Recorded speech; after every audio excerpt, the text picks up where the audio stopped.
मेरे आसपास ये वृक्ष, ये पौधे, ये पुष्प देख रहे हैं आप? है ना सुंदर? क्योंकि आपने इन्हें देखा है। इसी प्रकार जब प्रेम की बात आती है, लोग किसी का मुख स्मरण कर लेते हैं। ऐसी आंखें, वैसी मुस्कान, तिरछी भ्रूकुटी, घने केश, पर क्या यही प्रेम का अस्तित्व है? नहीं, ये उस शरीर का अस्तित्व है जिसे हमारी आंखों ने देखा और हमने स्वीकार कर लिया। परंतु प्रेम भिन्न है। प्रेम उस वायु की भांति है जो हमें दिखाई नहीं देता, किंतु वही हमें जीवन देता है।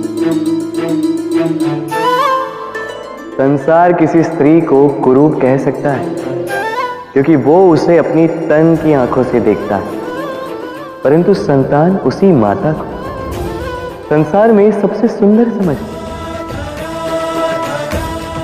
क्योंकि वो भाव से जुड़े। तन की आंखों से देखोगे तो वैसे भी पहचान नहीं पाओगे जैसे राधा मुझे पहचान नहीं पाई। इसलिए यदि प्रेम को समझना है तो मन की आंखें खोलो और प्रेम से कहो, राधे राधे। कभी बरगद के वृक्ष को देखा है? कितना विशाल होता है।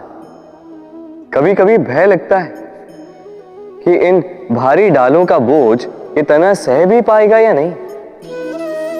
भय लगता है कि कहीं ये वृक्ष टूट कर न गिर जाए, किंतु नहीं। समय पड़ने पर शाखाओं से निकलने वाली ये बेलें धरती की ओर बढ़ती और फिर स्वयं जड़ बनकर इस वृक्ष को सहारा देती।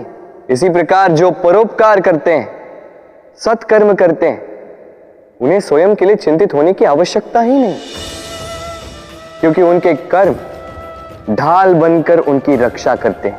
इसीलिए जीवन में सहारे की नहीं, कर्म की चिंता कीजिए।